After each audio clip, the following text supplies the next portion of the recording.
It gave me great excitement and fun to attend D23 Expo 2026. I've been in the past before, 3 times prior, but it's always super fun to go to this. For those who don't know what D23 is, it's a big Disney convention where it's all things Disney. Think about San Diego Comic-Con, except it's all things from the Walt Disney Company, meaning your regular Disney, Pixar, Marvel, Star Wars, ESPN, everything that makes up the Walt Disney Company. I've been 3 times prior to this, 2019, 2022, and 2024. This year was just like any other year where I made sure to go to the Expo, which is the big convention hall. We get all the booths, the displays, all the fun merchandise, that kind of thing. But the main thing I was excited for this year was to be able to go to the Friday night Honda Center presentation, where they did a deep dive into Disney entertainment. I wasn't able to go to the Disney entertainment presentation last year. I missed out on getting tickets. I was kind of confused by the process. But this year, I was ready to get tickets as soon as it became available. It was a bit of an adventure getting into the Honda Center. But once I got in, I was super excited for the presentation on all things Disney entertainment, meaning movies, TV shows, all in the realm of Disney, Pixar, Star Wars, Marvel, and more. The pre-show actually in the Honda Center was unbelievable. Just the atmosphere, the hype, just everyone was in the mood to have a great time. And for someone like myself, I live for these kind of movie announcements. To see the first premiere of trailers, the atmosphere, presentations by the actual actors and directors from the movies. All this stuff is just so hype for me. Now this review, if you will, is going to be a rundown on all the major things that were announced, the atmosphere, how I felt about these announcements and projects going forward, that kind of thing. So after some great pre-show openings, shows, dances, all that kind of stuff, which was really well done, after an introduction by new Disney CEO Josh D'Amaro and an intro from Anne Hathaway about Princess Diaries 3, the first real showcase of something was for the Simpsons Movie 2 coming out next year, 20 years after the original Simpsons movie in 2007. Now, I don't know how many people really feel or care about The Simpsons these days, but I think if the series, in theory, is coming to an end soon, I heard it's going to end after about 40 seasons, so a couple of years from now, I think it is good that they have like one last really big bang before they go out. I think doing another movie would be appropriate, especially since it's been 20 years since the prior one.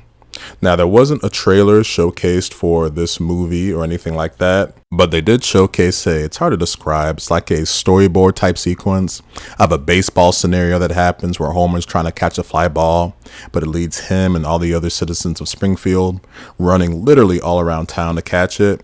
This was actually a really funny scene. I think Simpsons, when the humor is done right, it's funny and it works, and it right in between kind of a classy type way and the way Family Guy does its thing.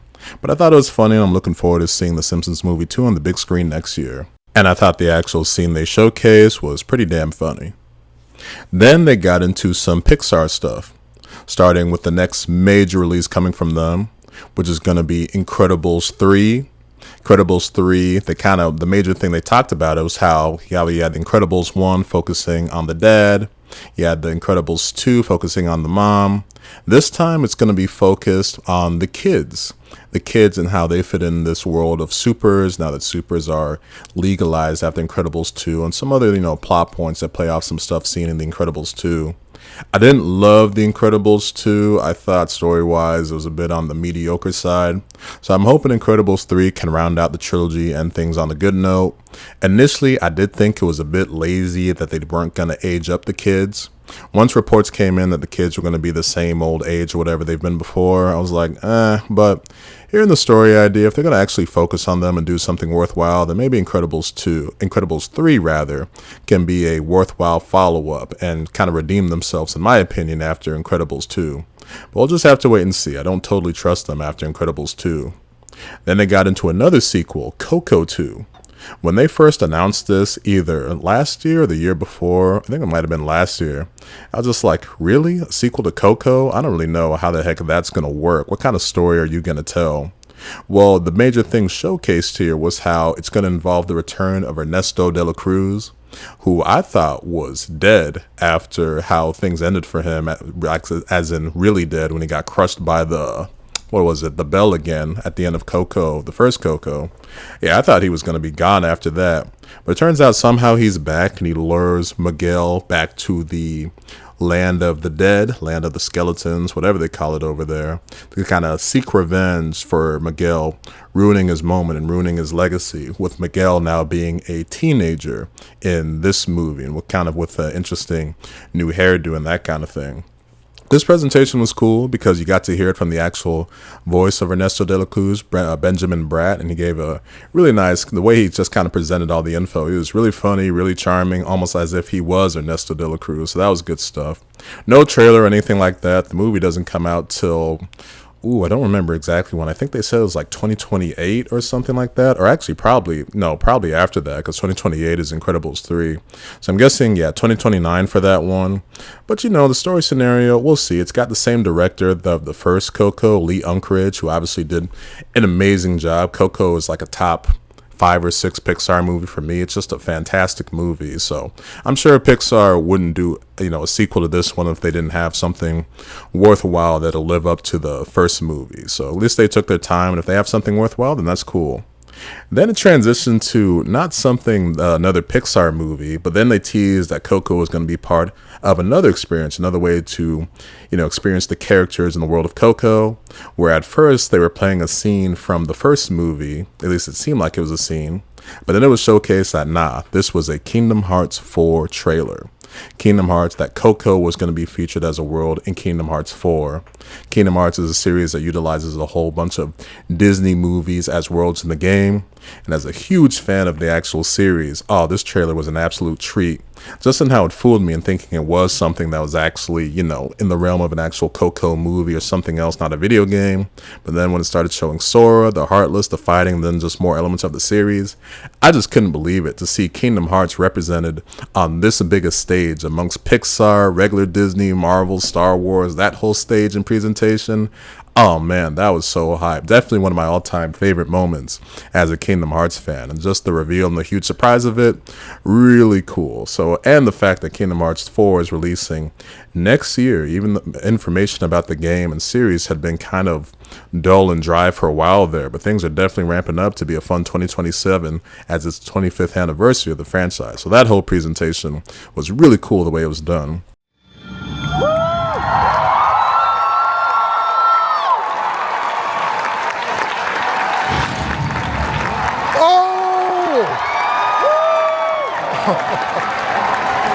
Got back more into some more Pixar stuff afterwards, but then more original stories that are coming. Gatto coming out next year, the Italian movie about the cats and other animals. I mean, this looked okay. And then they had another one, like some ghost story thing that's coming. I think it's good you have these original movies balancing out your mega sequels. Obviously, these sequels like Incredibles, Toy Story, those make your big money. But I think it is important to balance them out with some of this new original stuff coming, and how we just had this year. You had Hoppers, and then you had Toy Story 5. So it's good that you're alternating between the two, to where you can get your original stories for the people that are burnt out on sequels. But of course, the sequels have those big franchise characters and all that kind of stuff that we do want to see more of. So that was nice to see. The next big reveal they did was for Lilo and Stitch 2, where first they had the Lilo actress come out, and then they had a fun clip of Stitch. And in this clip, it gets revealed that the sequel is going to involve Angel, aka Experiment 624. Showcasing the sequel is going in the direction of at least involving probably some of the other experiments seen in the TV series, and that's become an iconic part of the whole Lilo and Stitch franchise as a whole. And to be honest, this was the main thing you had to do for a sequel. I think that's what most people wanted to see. That was the fun of the Lilo and Stitch beyond the original movie, was seeing all the different experiments, different versions of Stitch, the other 625 experiments that came before him. And with Angel, it was almost a no-brainer to include her. When you see all the merchandise there is of her at Disneyland, you would think she was a character from the original movie, but she was only in a couple episodes of the original TV series. Because she's so popular, I almost feel like they had to include her in the sequel. I'm sure they'll include some of the other experiments. But that was naturally the thing you had to do for Lilo and Stitch 2. Sequel's coming out in a couple of years, May of 2028, so I can't wait to see what they do in terms of the other experiments in this live-action version of the franchise. But as for the reveal itself, the moment where everyone realized it was Angel behind Stitch in the clip, that got everyone really excited. Oh, it's Angel. Oh, no way. Oh!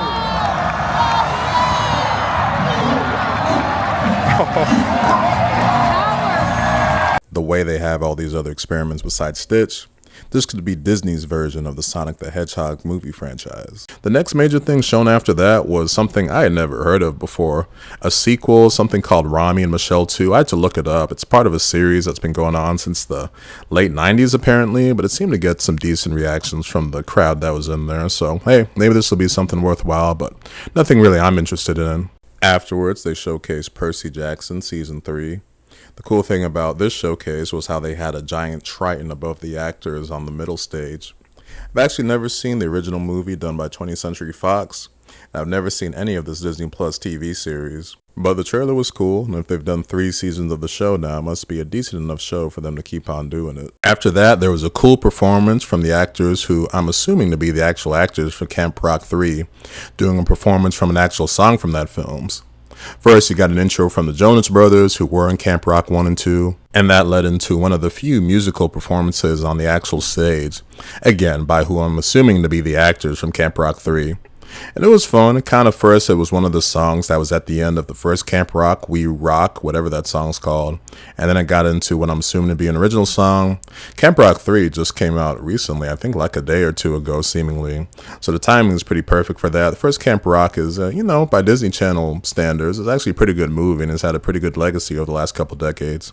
Never seen the second one. Obviously, everything comes back after 20 years these days. So I guess the timing is just right for a Camp Rock 3, where you got the Jonas Brothers back. I don't think Demi Lovato's actually starring in this one, but she's an executive producer, so you get that at least. So it was a decent performance. Trailer for something afterwards to really excite the kids was a trailer for Bluey, the little blue dingo that's been a big sensation amongst children entertainment everywhere, and they actually have Bluey at the Disney parks these days to actually see a show of them. But the show is super popular on, I guess, Disney Junior, whatever that channel's called, and obviously always trending on Disney Plus every time you look onto there. With Bluey, it's getting an actual theatrical movie on the big screen. It's going to be not the same kind of visual look as the actual show.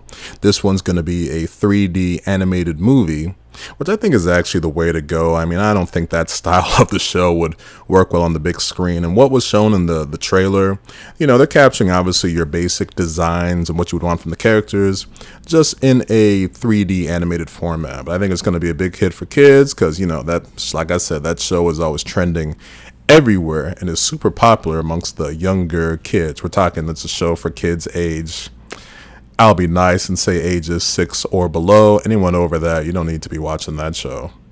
Your next showcase was for Ice Age Boiling Point. This had its first kind of teaser trailer a few months ago. It didn't really show anything from the movie. It was really more of an announcement trailer. But you got a presentation or intro by some of the voice actors from the film. Queen Latifah, who voices Ellie the Mammoth, and Dennis Leary, who voices Diego. Still voicing these characters after 20 plus years for both of them. And then you got an actual, real trailer for the film showcasing the story, how once again things are catalyzed by Scrat, the little squirrel that never leaves that acorn alone in Looney Tunes Wile E. Coyote type fashion. This time he's got at least, I'm assuming that's like his son or something like that, a little squirrel that's kind of almost always kind of laughing at his hijinks. Again, it's kind of like a Tom and Jerry type scenario whenever Tom would have like one of his little friends or assistants who wasn't really helped him or anything like that.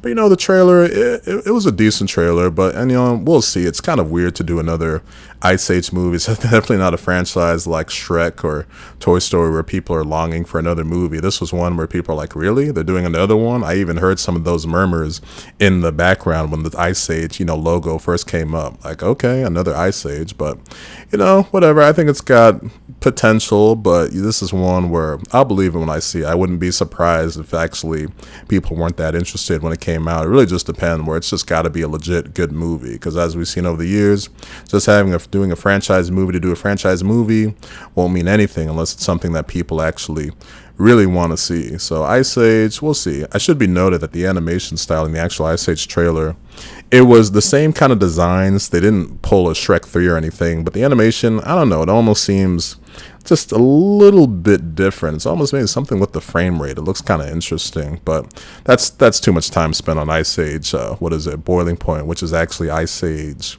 6 or 7, depending how you count that Adventures of Buck Wild piece of you-know-what that came out a few years ago.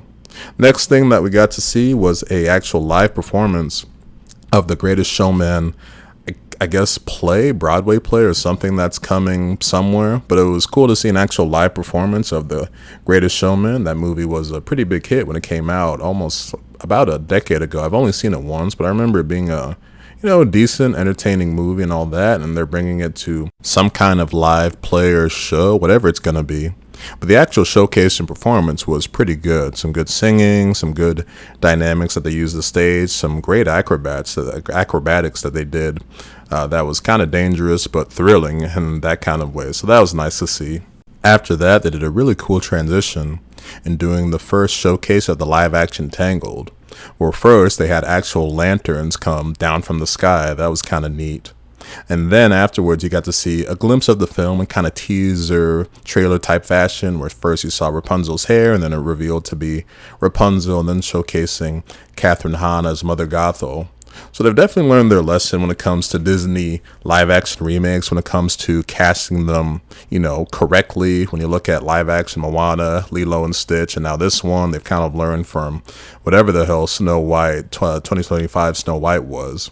But again, you got to remake something people want to see. I think in the case of Moana, which was a huge flop financially, Tangled is something that it's been enough time to where I think it is a decent time to do a live action Tangled film. It's got a big fan base. People are really excited. I know I have lots of friends that are really excited to showcase this, and at least they've got the first part down in terms of the casting. I just hope they haven't gone down the route of doing a flat out carbon copy of the movie in terms of scene for scene, dialogue for dialogue, because to me that's not good. That doesn't make it, just you don't feel like you're watching a movie. You just feel like you're watching an imitation of something you know well. So it's nice they got the look down. The atmosphere is good. The casting is really good all around. Rapunzel, Flynn, Mother Gothel, the look, the fact that they've actually been filming on location in Spain, to where you look at the sites they showcase, and it really does replicate the feel of the movie. So the actual movie, I think there's reason to be hopeful, but there's no guarantee it'll be good. The movie actually comes out a couple years from now in early 2028, so still got a year for them to work out the kinks and make the movie hopefully as good as possible. We'll see. Kathryn Hahn was actually one of the presenters that came out to talk about live action Tangled, and that's really perfect casting for Mother Gothel based on the way she played Agatha in WandaVision, Agatha all along. That's pretty much Mother Gothel right there. And when they showcase her in the actual trailer, yeah, that's great casting, so that should be something worthwhile there.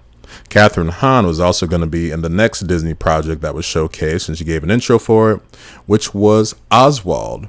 She introduced the project a bit, but then Jon Favreau, the actual director of the project, came to talk about Oswald. That's Oswald as in Oswald, the lucky rabbit, who was the Mickey Mouse before they lost the rights, and they kind of talked about that story and all that. But Oswald's been part of the Disney family for, I want to say, at least a decade or so now. So most people know Oswald at this point. This time, now he's getting his own kind of mini-series on Disney+. So not a full-on lengthy show or anything, but kind of a live-action animation hybrid in mini-series type fashion. I actually saw them filming this at Disneyland randomly when I came in as a guest last year, where I actually saw Kathryn Hahn and Jon Favreau doing their filming thing around Main Street. So that was cool. And what they showcased on the trailer, it looked like, it's kind of hard to tell where they were actually. It was either Walt's original apartment or some like Disney animation studio type place, whatever it was. But it was something kind of brief, just showcasing the animation style of Oswald in the real world. I think it'll be something kind of cute. Got a nice kick out of the audience, and they gave out some free cards after the event was done to sort of promote the movie. So I think this has potential. I'm looking forward to watching it. I think it comes out next year though, so nothing immediately coming out in the next few months. We can look forward to that. I think they said February of 2027 or whatever, so not too far from now, but not close either. Jon Favreau stayed on stage to introduce the next project, which is a documentary from National Geographic called Lion. It's appropriate because Jon Favreau directed that live action, quote unquote, The Lion King that came out a few years ago, and I guess he's got a thing for lions, so they did this documentary project where it follows kind of a similar story of The Lion King in terms of your basic kind of baby cub who goes on to become a king, I guess. They followed around this cub for months or whatever to get this kind of footage story. It's got Hans Zimmer doing the score, who did the score of the original Lion King, so it's kind of poetic in that kind of fashion. The actual trailer was cute. People got a kick out of seeing this cute little cub do its thing. It's something that I'll probably check out now that they've introduced it and promote these things. That's the thing with D23. It can give you sort of insight on stuff that you wouldn't even be aware of or thought to check out. But after the presentation and trailer they showed, kind of want to watch it. I can't remember when they said it's coming out, but I'll take a look at it when they finally have it up and going and on Disney Plus. So after that came the thing that I think most people really wanted to see when it comes to these big kind of showcase events, which is your Marvel stuff, where Kevin Feige came out on stage and did his thing when it comes to introducing all the great Marvel projects that are on the way. The first of which was Vision Quest. This is a series that we've known about, but they haven't really showcased anything of it, even though we've known about it for a couple years now. Finally following up on that white vision that was seen at the end of WandaVision, which was 5.5 years ago now. It's crazy it's taken so long. But it's amazing the way they describe this, which is it's the end of a trilogy, meaning the end of, I guess, the 3-part kind of story of WandaVision, then Agatha all along, and now Vision Quest, the WandaVision trilogy, whatever you want to call it. This time focusing on Vision, how he fits in the world, how he thinks of humanity. Nice thing they have going is obviously having Paul Bettany back again to play the Vision. But then also bringing back James Spader, who, for those who don't know, he was the voice of Ultron. And not only did the trailer showcase that he's going to be voicing Ultron, we see Ultron in his kind of regular metal form, but he's also going to be playing Ultron as in the human flesh. And both of them were there to talk about the actual presentation. And James Spader just has such a cool voice. Ultron, I know people were a little mixed on him in the movie, but the voice work from James Spader was fantastic. And hearing that guy talk, that's going to be really cool to hear him again after kind of so long, over a decade since he got to play Ultron in Avengers Age of Ultron. So that'll be nice to see him. The actual series looks unique. It's kind of fitting for the character the Vision is, or it seems very kind of intellectual, and those kind of conversations that we saw between Vision and Ultron in the trailer is definitely kind of representative of what you would think, especially when you look at that conversation they had at the end of Age of Ultron. So I think this series looks actually pretty good, and for just seeing our first showcase of the series, it's coming out in just a couple months, so right around the corner. But based on what the trailer looked like, definitely excited to watch it. I loved WandaVision. Admittedly, I wasn't the biggest fan of Agatha all along, but this one looks worthwhile. I'm excited to check it out. Kevin Feige then came out and talked about the re-release for Avengers Endgame called Avengers Endgame Encore that's coming out next month in September, where they didn't have a trailer for it. I mean, I guess it's the same movie or whatever. But the main thing they talked about was how it's going to have a tease for obviously your next Avengers movie and Avengers Doomsday. I don't know if it's going to be actual new stuff within the actual movie itself. I don't know how they would work that in. Or if it's just going to be something that's in the post-credit scene. It's interesting timing, because I almost feel like if I want to rewatch all the Marvel movies again before Avengers Doomsday, kind of have to start right around when this encore re-release is coming out, which is like the end of September or something like that. We'll see how that goes. I don't know if it's worth it just to check out one post-credit scene, but Avengers Endgame, I guess it gives people the chance to experience Endgame again and get excited again for Avengers and Marvel in general before Doomsday, the next big epic, comes out. Then obviously, talking about Doomsday, you can't go with the Marvel presentation without talking about Doomsday, where they actually had Robert Downey Jr., Chris Evans, and almost said Peggy Carter, Haley Atwell. They came out and talked about the film, what to expect, how, RDJ was excited to be back and all that, the trouble he's going to cause as Doctor Doom, what Steve Rogers is going through, all that kind of stuff. But I gotta admit, I was not expecting them to do another trailer so soon, a new trailer for Avengers Doomsday, where we got our first look at the film not too long ago. It was like right before Spider-Man came out. And now we get a brand new trailer, which this one was pretty much like a full first official trailer 2, to where we've already seen now a decent amount of movie between those teasers we saw at the end of last year, our first full trailer just a few weeks ago, and now a second kind of full trailer.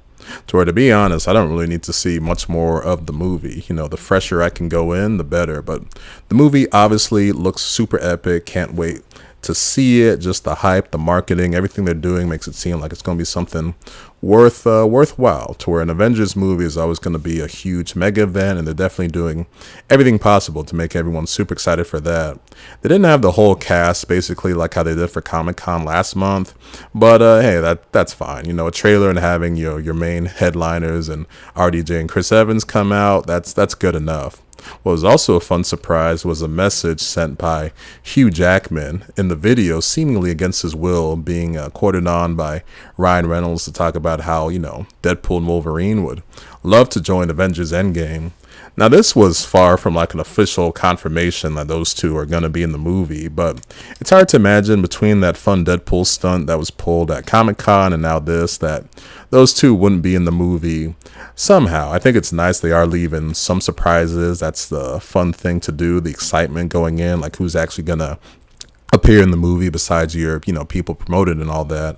But at this point, I guess it would be surprising for them not to be in the movie, but this definitely wasn't a full confirmation that they're going to be in. It was just kind of fun, playful, banter, Deadpool and Wolverine style, but it's still so cool and really funny to see. But the big thing I knew they were definitely going to do for the Marvel panel this year was the timing was all too perfect to talk X-Men, the full-on X-Men reboot coming in within the Marvel Cinematic Universe.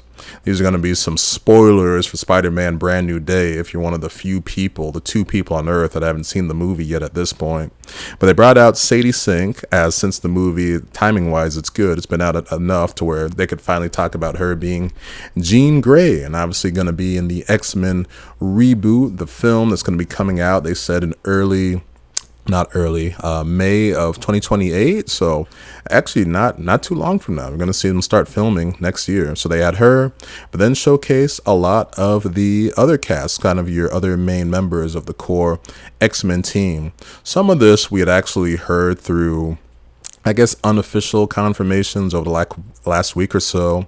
One of the names I remember was Kit Connors playing Cyclops. Solid casting right there. They'd already cast Emma Frost. Sorry if I can't remember the names. There's only a couple major names at the end that I'll get to, but they also cast, like I said, Emma Frost. That looks good. They cast Storm. Then they save your 2 big reveals basically for last. For playing Rogue, we're going to see in this one, they cast Indy Navarrete of Obsession fame, to where after that movie, her popularity and stardom just skyrocketed to crazy levels right after that movie. I heard for a few months that she had wanted to play like Mystique or something like that from X-Men, but they're going to have her playing Rogue instead. As Rogue, Indy Navarrete.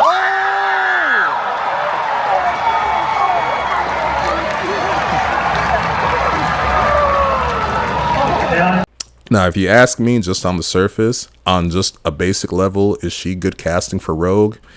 No, probably not. She doesn't, like, if you go to what, expect from typical Rogue in your classic, cartoon styles from the 90s or the modern X-Men 97, she's not the Rogue you would think about in terms of that, just kind of white, southern, personality, whatever. She is sexy, obviously, but not quite the Rogue you would envision. But I've learned over the years that this kind of stuff, this casting, you should never really be upset when you hear anything, because these producers, in theory, especially someone like Kevin Feige, are going to cast things that are going to best fit the movie and obviously going to satisfy, fans in the context of just the movie, the experience, and what they're going for. And I'm sure, once you see her in the actual costume, she'll be she'll be fine, as long as they give her hopefully going for the same kind of hair that we saw in the X-Men 90s and X-Men 97. I think that's the main thing I would like to do. The suit, the kind of short jacket, all that kind of stuff. And I'm sure, obviously, whenever they did the test of her, hopefully doing the Southern accent, be fine. So, I have faith in it until we see the movie. But I'm sure, just go back to thinking there was a time where Hugh Jackman was not good casting for Wolverine because he was too short. And we see how that's kind of played out over the last 2.5 decades. Now, people, all they can think about is him with Wolverine. So there you go on that one. Casting her is definitely the trendy thing to do after Obsession's success.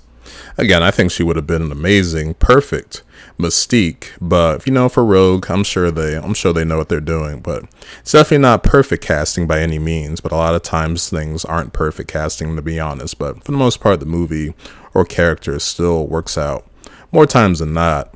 Your final character casting reveal was Adam Driver, who actually was the only one who wasn't actually there, but they had him on a kind of a playful video where he talked about trying to find the right role for being in Marvel, and they settled upon him playing, and this is where it gets really weird.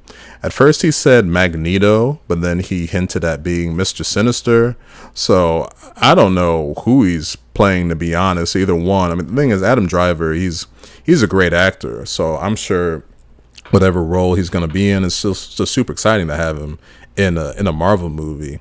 But Magneto or Mr. Sinister, whichever one he's playing, I think it'll be fine. I don't know if they're going to try to play coy or hide it like how they did for Sadie Sink as Jean Grey, but just confirming Adam Driver is going to be in there, whether he's Magneto or whoever else, still fun and all that. So that ended up being it for Marvel. I think they missed a big opportunity not to have anything from like Daredevil Born Again season 3. They've been filming the show for months now. They should have had something to sort of put on that stage, sort of boost the ratings for that show, but they didn't for whatever reason. I can't really think of anything else that would have needed to be showcased, but whatever. You got your X-Men, you got your Doomsday, first showcase of Vision Quest, good stuff. We got into our Star Wars panel afterwards, where first you had the president of Lucasfilm come out, Dave Filoni, talk about the next major project, or at least show that's on the way, which is Ahsoka Season 2, which is either finished filming or they are still almost finished, whatever. But that's coming out at the beginning of 2028. Now, they showed they called it a teaser trailer, but it looked, basically like a full trailer. It showcased a decent amount. I actually never finished Ahsoka Season 1. I think the problem for me with that first season of the show, the quality of the show was okay, it was fine, but I just think it relies too much on knowledge of Star Wars Rebels and stuff like that, and I'll be honest, I didn't watch those shows at all, so I was lost as hell watching Ahsoka, to where after a while I was like, all right, I'm not emotionally getting anything out of this, so I stopped watching. I'm really hoping this season 2 is more accessible to everyone, because I want to enjoy the show. The first season looked good, I just couldn't emotionally get anything out of it, but the trailer was solid, it's got potential, but with Star Wars shows or movies or anything, you always just got to be pessimistic until the actual movie comes out. But the trailer was decent. You got to see the big, in terms of film, next Star Wars film coming out, the only one coming out now, as of right now, is Starfighter, directed by Sean Levy of Deadpool and Wolverine fame, Stranger Things and some other stuff too, Night at the Museum. He's doing the upcoming Ghost Rider for Disney and Marvel, and he first introduced the story of the film in terms of how it's going to be the first unique thing in terms of, they didn't say this directly, but it's been reported that the movie is taking place like after Rise of Skywalker, and Star Wars has never, whether TV or shows since the Rise of Skywalker, has never touched anything that's beyond that era, that timeline of when that movie takes place. I don't know if it was just because they were scared after those trilogy movies or just had other stuff they want to do, whatever. But it is exciting that we're going to get to see, that world in the time after the Rise of Skywalker, long after, they keep playing around in the same original trilogy era for everything, really. Of course, you couldn't just have Sean Levy. You had to have Ryan Gosling, who came out after they kind of went into his history with the Disney company, going back to his the Mickey Mouse Clubhouse where he first got his start, his big break, if you will. But he came out, talked about his characters, cool. Ryan Gosling's a really cool guy, great actor, so it was really cool to see all that. And they actually showcased a bit of the movie, which was very nice to see in terms of seeing the first trailer and all that. Nothing too deep story-wise, but a nice showcase of Ryan Gosling's characters, some of the action, the visuals. All around it looks good. I'm just really just kind of baffled that, for these events, they used to have really tight security or ushers, whatever, making sure people didn't film the trailers. But these days, at least in the Honda Center setup, they just don't really have anyone around, at least on the upper levels that I was at. Me, myself, I didn't want to film any trailers because I was low on battery anyway, and plus I didn't want to get into any trouble. Plus, if you look at some of this stuff, like the Starfighter trailer, from what I've seen, the official trailer has not been posted on the Lucasfilm or Star Wars account. But then for some of the other trailers, they did post it. So I think there's just a lot of confusion by everyone in terms of what was on limits, what was not, all that. So take that risk if you want to film stuff and put it on your channel, because it'll probably get taken down. But the Starfighter showcase, that was nice. But then that was it for Star Wars. You can see why they rushed Mandalorian and Grogu to theaters, just because they just don't have a whole lot on docket right now when it comes to live action stuff anyway. You just have Ahsoka, Starfighter, and who the hell knows what's after that. Are they finally going to go and try to do that Rey trilogy or movies they want to do? Like, what the hell is the next for Star Wars on the big screen? It's actually looking pretty bleak when it comes to not just your shows, not just your movies, but your shows as well. You would think it would have something more to showcase, but just 2 things in your whole department? That's crazy when you look at all these other showcases from Disney, Marvel, Pixar, where they all had like 4 or 5 projects they talked about a bit. Just really showcases that, Star Wars has just had a lot of trouble just getting stuff onto the screen, whether it's movies or a TV show, which was actually why it was a miracle when people saw that Starfighter movie had actually started filming, because a lot of these projects for Star Wars that have got announced just never end up coming to be. So the future is looking pretty bleak for Star Wars in more ways than one, not only for the fan base in general, but just in terms of actual projects that are coming about.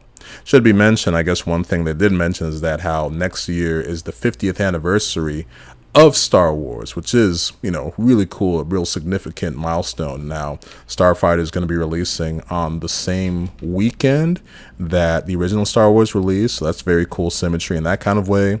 And also something I'm very excited for, and I'll have to check this out, re-release of the original unedited 1977 Star Wars, which is going to be amazing to check out. I hate the special editions of the original trilogy. For me, if I'm watching a movie from 1977, I want it to feel like a goddamn movie from 1977, not with this stupid sloppy CG all over the place. I don't know how they got that approved from George Lucas. It's kind of a rule that they have to use the special editions, but maybe they made an exception for the 50th anniversary and to showcase the actual original version of the movie. So that'll be really cool to check out, because I've actually never seen the original version ever. So that'll be nice. It wasn't until the end of the night that I realized, oh wow, they actually saved the Walt Disney animation kind of panel, regular Disney or presentation, for last. Usually for this stuff, you would figure that Marvel or Star Wars would be your, stuff, heavy hitters they would save for the end. But it was actually kind of poetic in terms of the way they described it, how ending with the company or the division, the department that started it all, which was Walt Disney Animation Studios. And I should mention that the hosts that we saw a few throughout the event were Jennifer Goodwin and Keha Kwan. I hope I got that right, who are the voices in Zootopia of Judy Hopps and Gary the Snake, respectively. And they confirmed that Zootopia 3 is in development, with actually giving us an extended scene of the post-credit scene at the end of Zootopia 2, where they tease that birds are coming into play, and we got a little bit more of that, what was showcased afterwards, and even got the logo showcasing that how with the second film reptiles were the focus, this one is going to have birds be your main thing showcase. And really cool expanding this world of animals in terms of showcasing how everything works in this unique world of animals animals, mammals, reptiles, birds, all that. So it's cool to see what they're going to be able to do with birds in the next one, showcasing. And they confirmed that obviously Judy was going to be in it, but also Gary the Snake was going to be in it as well. I thought he might be one of those characters that get dropped to the wayside, as sometimes these movies can have too many characters, but he'll be back again. So that was a cool to showcase that. Obviously, there was no real trailer or anything like that, but it was nice that they gave us a little extra preview of the film in terms of that extended post-credit scene. It wasn't much, but it was cool to see nonetheless. Then to the next immediate Disney project that's coming is going to be Hexed, a new original movie that's about kind of a teenage witch who I guess doesn't know she's a witch, but discovers she has magical powers and discovers a magical land and all that. The story isn't really completely clear, everything they're going for, but I always appreciate these original stories. You got to have these original stories to balance out all these sequels. So it's nice that after a few years of sequels and Moana 2 and Zootopia 2, that you're going to get this original movie that I think looks pretty decent. They had presentations from the voice of the main teenage girl is going to be Haley Steinfeld, who came out, talked about the movie, and also Walton Goggins, who voices a kind of magical creature or whatever in the movie as well. He came out, talked about the film. They showcased a new trailer, which is, I guess, the second trailer for the film. First trailer came out a few months ago. That all looked nice. I think the movie's got potential, so hopefully it's a good one, because you need these original hits to work. You know, their last original movie was Wish, and that was one of the biggest failures in the history of Walt Disney Animation, given the expectations and how just everything about that movie, just in terms of, I didn't think it was a terrible movie or anything, but in terms of its box office, it really just kind of fell on its face. So weird one right there. There's another original movie coming out, not next year or whatever, but it's called Clay. It poses the question that with all the great Disney mentors there have been over the years, like Jiminy Cricket or what's another one, the mouse from Dumbo, they pose this question: what if he had a mentor that really sucked at his job? And that's kind of the basic gimmick of this one. They didn't really showcase too much of the movie, just some concept art, no actors or anything like that. But again, I think it's good to have these original movies balance out your sequels, which led us to the final thing of the night, and another big sequel. I think almost everyone had almost forgotten about this until they got to the end, which was doing a showcase of Frozen 3. Starting off with a, nice kind of music session from Idina Menzel and Kristen Bell, the voices of Elsa and Anna. There were some technical difficulties before the song actually started. At least I think there was, unless that was all planned or whatever. Uh-oh.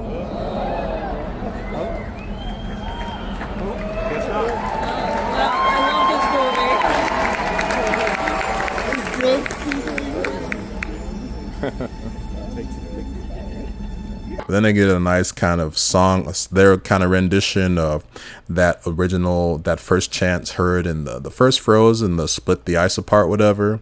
Then they talked a bit about the film, what to expect, and amazingly it wasn't really a trailer, it wasn't a clip either. It was kind of a hybrid almost between a trailer and a clip of the actual movie. Again, people were actually filming it in kind of my section without any fear at all. So maybe this stuff is online and you can check it out. But it showcased that, you have Elsa, Anna getting married to Kristoff, but then on the day of the wedding, the night of the wedding, whatever it is, that this new magical force that leads someone to a new journey. The kind of setup and visuals were very reminiscent of Frozen 2. But then the main thing different about this one is your antagonist is going to be, another female that's got her own set of magical powers. And just based on kind of the look of it, in terms of what they teased, it just showed her kind of walking, kind of the bottom of her dress. Kind of reminded me of the original concept art for Elsa for the first Frozen, where she was going to be like the real villain. And they had her with like a black hairdo. I think it was maybe a black dress, something like that. So maybe they're utilizing kind of that, that premise or style or story ideas they had and implementing that here, which I think would be, a cool twist to showcase that. I don't know, anytime they showcase these Disney villains, I'll be like, yeah, how about you just have a villain that stays a villain throughout the whole movie? I'll believe that when I see that. Just have so many bad teases over the last few years. But seeing Frozen 3 was fun. And then they actually got another cool thing showcased from the movie is how Olaf, and I never would have thought this, is going to find love in terms of how he meets another magical snow girl, I guess, named Samantha. And Josh Gad came out and actually did a really funny and great performance of this song called, I guess it's called Samantha or whatever it is. And that was all really well done. Would have been, obviously with this kind of stuff, would have been cool to discover it in the movie, but for a presentation and showcasing, you know, what you got in store for the film, I get it. But that whole stuff was very nicely done. And it was actually a great way to end the night with a big banger in Frozen 3. And that was the end of the presentation. So I loved being in there for the presentation. This stuff, just seeing it was so damn cool. The Kingdom Hearts stuff shown was probably my absolute favorite kind of moment in terms of my personal fandom. But being there and seeing the showcase of the Marvel stuff, just everything in general, the actors coming out, it was all really cool, and it just showcases how much there is to the Walt Disney Company, where it's more than just your basic cartoons. You just got so much stuff that really just gets people excited in all areas of entertainment, how there really is something for everyone, all demographics, people of all ages, all that. And watching it on TV almost, or streaming, whatever, almost doesn't do it justice. You got to be there. Just the performances, the atmosphere, just the cheers, how you just feeling all hyped. That was amazing. So, and they pretty much covered all the stuff you really would have wanted to see. Did a nice showcase of the stuff that we knew was coming, and hearing those announcements of things that weren't so confirmed like that. I loved hearing about the original stuff in terms of your non-sequels that are on the way. Obviously, your sequel showcase was great, and some nice surprises, like showcasing Kingdom Hearts 4 and just other things like that, and stuff I didn't expect to see. I didn't know that you'd see a trailer, whatever, for Frozen 3. The movie is still, basically a year and a half away, but it's nice to see something, and that kind of stuff really gets people excited for what's to come in the next few years for Disney. So I had a great time in the event, and I would definitely recommend that everyone try to check out, if you can, at least go to the Honda Center presentation, at least try to check out the actual expo, because that stuff is a lot of fun too. But the actual Honda Center event, oh, there's nothing like it if you're a Disney fan, trust me. So that'll do it for this review of the D23 Honda Center Friday Night Disney Entertainment Showcase. If you made it to the end of this video, thank you for watching.